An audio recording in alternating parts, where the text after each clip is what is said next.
نن سره د قومي وطن پارټۍ دوه ډېر نظریاتي ملګري شوکت لالا چې زموږ د قومي وطن پارټۍ د دامتان سینیئر وایس چیرمین دی او ورسره حسین یوسفزی ډېر نظریاتي ورکر دی او د قومي وطن پارټۍ د مقدام دی سوشل میډیا باندې کار کوي او ډېر خدمت کوي د خپلې پارټۍ لپاره زموږ په دې موقع باندې د دوی تاثرات په دې ډول اورېدل غواړو چې د قومي وطن پارټۍ په کردار باندې شوکت لالا موږ سره یو درې خبرې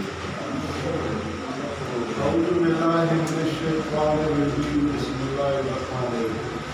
رکن اول طارق خان صدر او وهاب صدري جنرال سکرټري او جاوید عالم خان او نور کوم چې دلته دا پروګرام جوړ کړی دی نو زه د هغې ډېره ستاینه کوم او د هغې کوم خدمات چې اوس وکړي په دې سخت وخت کې نو لکه مطلب دا دی چې دا د ستاینې وړ دي او برمنازه دا ویل برمنا چې کوم تکلیف دی خلکو ته اوس دوکاندارانو ته دوکانونه بند دي چې ماښام کوته لاړ شي بابا ته موږ سره نو دا برمنا خبره کوم چې قومي وطن پارټي د دې خدمات ته چا نه پټ نه دي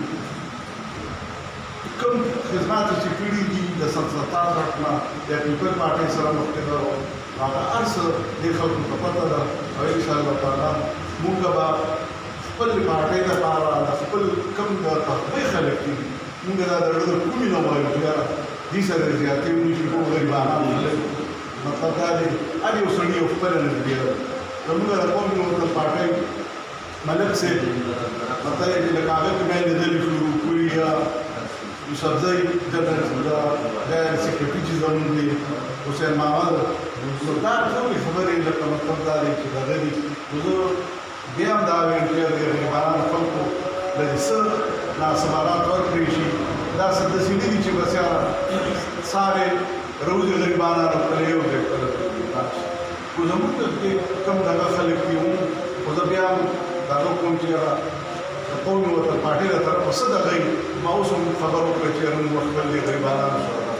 د قومي وطن پارټۍ لپاره پارټۍ کوم چې ښه خلک دي کوم هغه څه ته خبره وکړه پارټۍ به موږ خپله امداد کوو انشاءالله او د دې طارق صاحب وهاب یوسفزی جنرال سکرټري